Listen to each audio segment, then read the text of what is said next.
Então, gente, boa tarde. Para complementar as informações que eu passei na aula do dia de ontem, 27 de março, né? Eu quis fazer esse vídeo, né, para caso exista alguma dúvida em relação com a apresentação, então, para que possa ser esclarecida, tá? Daqui para frente, até a situação se normalizar na faculdade, eu vou, em cada semana, eu vou passar para vocês no dia da aula a apresentação em PowerPoint, né? Eu vou fazer um vídeo, eu vou passar para vocês o link, tá? Eu vou abrir uma atividade relacionada com essa aula, tá? Essa atividade ainda vai estar aberta no portal durante 7 dias, tá? Então vocês vão ter 7 dias para poder postar essa atividade. E eu vou abrir também um fórum. A participação no fórum é obrigatória, tá, gente? Porque eu vou controlar a presença, de que pelo menos vocês estão recebendo as informações através do fórum, tá? Então vocês entram lá no fórum, ele também vai estar aberto durante 7 dias para essa aula, tá? E vocês postam lá que pelo menos tudo está ok, tá, gente? É, certo? Então, caso vocês vejam que é necessário e que fiquem algumas dúvidas e que vocês queiram esclarecer essas dúvidas de uma forma mais detalhada, a gente pode abrir uma aula virtual na ferramenta Hangout Meet, tá? Essa ferramenta, para isso eu vou precisar que vocês abram no e-mail institucional, tá? Lá no portal, nos avisos no portal, o coordenador ele explicou para vocês como é que deve ser, como que vocês devem solicitar esse e-mail institucional e caso vocês precisem, vocês entrarem em contato com o representante da sala de vocês e ele me informa aí no horário de aula, que dizer, sextas-feiras de 7 a 10 horas da noite a gente pode fazer essa aula virtual caso vocês fiquem com dúvidas em relação com esse vídeo que estou apresentando aqui para vocês. Certo? Então a gente vai seguir essa metodologia até que a situação na faculdade se normalize, certo? Então, eu quis fazer um vídeo em relação com essa aula aqui de condução unidimensional em regime permanente em coordenadas cilíndricas, devido que foi uma aula que eu passei para vocês o final de semana, né, que foi uma aula de reposição, e devido à importância, né, da análise que a gente fez aqui nessa aula, né, em relação com os temas que vão vir para frente, eu quis postar essa aula para o pessoal que não foi conseguir esclarecer essas dúvidas, né. Então, esse aqui seria o caso de analisar a condução, né, o balanço de energia em coordenadas cilíndricas, tá? E é equivalente ao caso unidimensional em regime permanente com o caso da condução térmica no caso da parede plana, né? A gente vai partir igualmente da equação de geral de balanço de energia, que é a equação que estou apresentando aqui para vocês no slide, né? Que seria o operador Laplaciano ao quadrado da variável que a gente está analisando, que é a temperatura mais a geração de energia dividido entre a condutividade térmica, igual a 1 dividido entre a difusividade térmica vezes a variação da temperatura em relação com o tempo, certo? Então, esse seria o balanço geral e a gente vai aplicar especificamente para o caso do cilindro, certo? O operador laplaciano em coordenadas cilíndricas, ele está representado como está aqui na equação na parte superior, que seria 1 dividido entre o raio, a derivada parcial do raio vezes o raio, vezes a derivada da temperatura em relação com o raio, certo? É derivada parcial porque eu vou considerar as três variáveis em coordenadas cilíndricas junto com o tempo, né? Raio, ângulo e comprimento seriam três variáveis e o tempo seria a quarta variável, certo? Por isso a gente considera derivadas parciais, tá?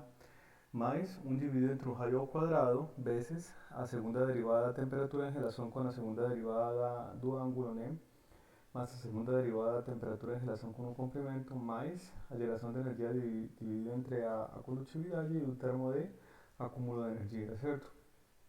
Então, como a gente está estudando o caso unidimensional, se vocês percebem aqui é condução unidimensional em regime permanente, certo? Então a gente deve analisar quais são os termos, como a gente fez para o caso da parede plana, quais são os termos que a gente deve cancelar, tá? Que a gente deve anular, tá? Então, nova geração interna de energia, que sub G é igual a zero, em regime permanente a variação da temperatura em relação com o tempo é igual a zero, e a gente deve prestar especial atenção em relação à variação da temperatura unidimensional, quer dizer que eu vou considerar variações radiais da temperatura, certo? Quer dizer que o termo de variação em relação ao comprimento e ao ângulo eles devem ser anulados. Para que casos a gente considera que esa variação da temperatura em relação com o comprimento é igual a zero quando eu considero tubulações com comprimento muito grande. Se eu fizer partições na tubulação, eu vou observar que existem variações muito pequenas em relação com o comprimento, e isso estou destacando aqui, né? É válido para tubos muito longos. Agora, como é que eu cancelo a variação angular quando a gente considera simetria radial? Quer dizer que para o mesmo raio eu vou ter a mesma temperatura e se eu aplicar a derivada, essa derivada vai ser igual a quanto? A zero, certo? Agora, considerando essas simplificações do balanço geral de energia para o caso de coordenadas cilíndricas, a gente chega na equação que eu estou mostrando para vocês, que seria a derivada em relação a um raio, do raio vezes a derivada da temperatura em relação com o raio é igual a zero. O que a gente pretende encontrar? A gente pretende encontrar uma função da temperatura em relação a um raio, certo? Agora, assim como a gente encontrou a função da temperatura em relação com a posição. Agora, para resolver essa equação, a gente precisa do que a gente chama de condições de contorno, que seria para um raio interno, eu tenho uma temperatura interna, e para um raio externo, eu tenho uma temperatura externa. Essas seriam as duas condições que vão ajudar a gente a encontrar, a resolver, encontrar a função matemática da temperatura em função do raio, tá? Integrando, então, para poder encontrar essa função matemática, a gente deve, nessa primeira equação, passar a multiplicar o dr e ficaria a derivada dr, dt dr igual a zero, sim ou não? Então a gente integra duas vezes, integra a primeira vez, né? E a primeira integral a gente vai ter como resultado seria o quê? Eh, r dt dr igual a uma constante, certo? Uma segunda integração, eh, e fazendo a separação das variáveis, né? Obviamente a gente vai deixar o termo da derivada sozinho, certo? Então vejam que eu tenho a equação que está para a direita, na parte superior do slide eu tenho r de t de r igual a c, eu passo a multiplicar o dr fica multiplicado vezes c1, e o r fica, passa, que está do lado esquerdo, passa a dividir, certo? Então integrando, seria, eu teria a temperatura, a integral de 1 sobre r seria o logaritmo natural, vezes a constante C1, mas, e aparece uma constante C2. Então a distribuição de temperaturas no caso do tubo cilíndrico ele é logarítmico. Por quê? Porque existe uma relação de temperatura e o raio ele está considerando uma função de tipo logarítmico. E não linear como no caso da parede plana, certo? Agora, para a determinação das constantes C1 e C2, a gente aplica as condições de contorno, certo? Então a gente tem duas equações. A gente vai substituir o raio interior junto com a temperatura interior, ficaria T sub I mais C1 logaritmo natural de R sub I mais C2. E o raio externo, com a temperatura externa, seria a temperatura externa igual a C1 logaritmo natural de raio externo mais C2. Então a gente vai encontrar as constantes C1 e C2. Vejam que o que a gente não conhece nesse sistema de equações são duas equações. E quais seriam minhas incógnitas? C1 e C2. O que é conhecido? Temperatura interna, raio interno, temperatura externa, raio externo, certo? E a gente pode manipular essas duas equações com o objetivo de encontrar as constantes C1 e C2, certo? Uma forma de resolver o sistema seria fazendo A menos B, subtrair, né? E a gente tem que o valor da constante C1, isso dando seria temperatura interna menos temperatura externa, logaritmo natural de raio interno dividido entre raio externo, certo? E finalmente, uma vez que a gente encontra C1, a gente pode encontrar a constante C2, certo? Que eu deixei como trabalho para o pessoal lá na aula do final de semana, devido a que é uma operação matemática que é dispendiosa, tá? Quem conseguiu fazer pode postar lá no portal lá, nas atividades, tá? E a gente chega na função matemática que seria a temperatura em função do raio, que seria a expressão que eu estou mostrando para vocês aqui na parte inferior do slide. Se a gente considera que a temperatura interna é maior que a temperatura externa, quer dizer que existe um fluxo, uma variação de temperatura do interior para o exterior, e essa variação, como está indicado aqui na parte direita do slide, é uma variação de tipo logarítmico, certo? Talvez que não é linear, como no caso da parede plana, certo? Então vejam que aqui sempre a gente tem o objetivo de encontrar o perfil de temperaturas e como é que varia também o calor, certo? O fluxo de calor é obtido através da lei de Fourier, né? Que seria Q igual a menos KA de T de R, certo? Então a gente deve ter muito cuidado nesse ponto porque vejam que aqui a lei de Fourier é o negativo da condutividade térmica vezes a área de troca térmica. Só que se vocês analisam a área de troca térmica, é um fluxo perpendicular, né, do interior do cilindro para o exterior, certo? E essa área que está atravessando esse fluxo de calor eh, não é a área de seção transversal do cilindro, se trata da área da casquinha cilíndrica. E como é que a gente determina essa área da casquinha? Seria o perímetro do cilindro vezes o comprimento, certo? Então, essa seria a área perpendicular ao fluxo de calor. O fluxo de calor está fluindo do eixo interior para o exterior. E se vocês analisam, é uma superfície que está considerada como uma área de uma casquinha, certo? Como é que a gente determina essa casquinha? O perímetro, que seria 2πr, vezes o comprimento, que é L, certo? E substituindo a distribuição logarítmica de temperatura na equação de Fourier, quer dizer que a gente vai substituir considerando a expressão em função das constantes para que fique muito mais fácil de encontrar o fluxo de calor, certo? A gente chega que o fluxo de calor menos K, 2π RL, que seria a área, e a gente vai derivar a equação de C1 logaritmo natural de R mais C2, e a gente, uma vez a gente realiza a derivada, a gente tem que o fluxo de calor é igual a menos 2π RL vezes C1 dividido, vezes 1 dividido entre R, certo?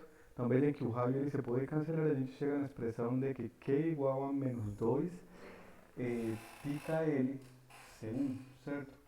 E substituindo o valor de C1 que a gente já tinha achado, né? Então a gente tem que o valor do fluxo de calor é igual a menos 2 πkL. Ele fica em função das temperaturas interna e externa e em função dos raios.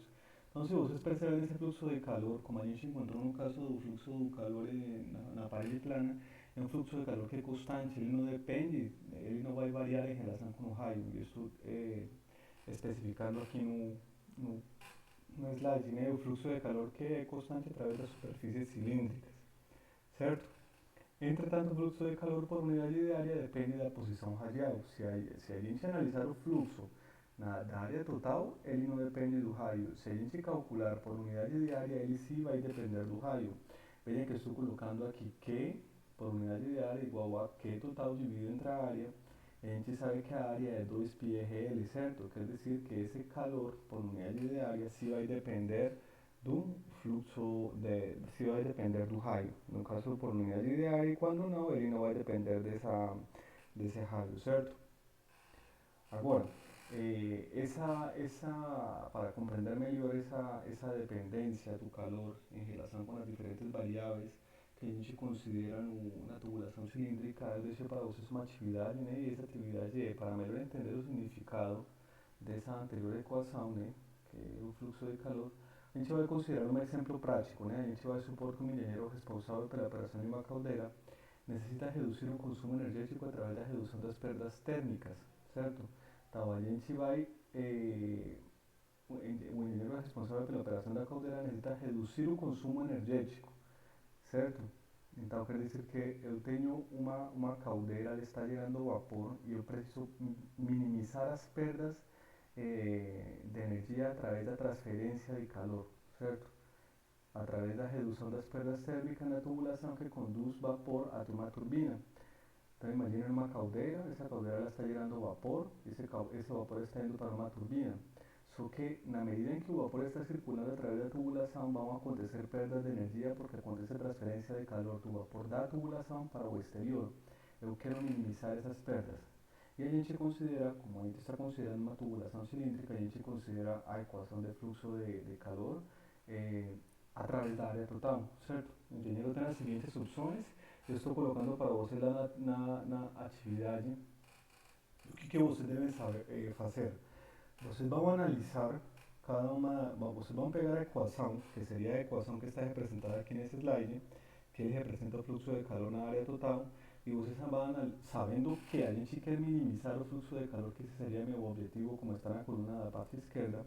A gente vai analisar as diferentes variáveis, condutividade térmica, comprimento, relação entre os raios e diferenças de temperaturas, e o que a gente poderia fazer para poder minimizar essas perdas de energia, certo?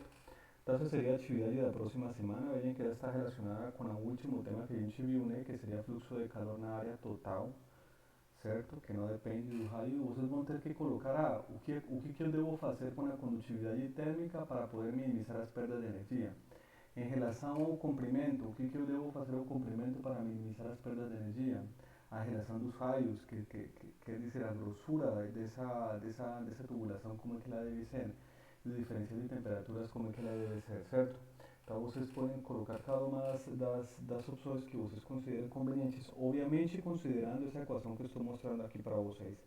Certo, gente? Então essa atividade é para a próxima semana, junto com o fórum, vocês devem participar e postem as dúvidas no fórum para a gente em conjunto poder esclarecer as dúvidas. Certo? Então, gente, muito obrigado e até a aula da próxima semana. Certo?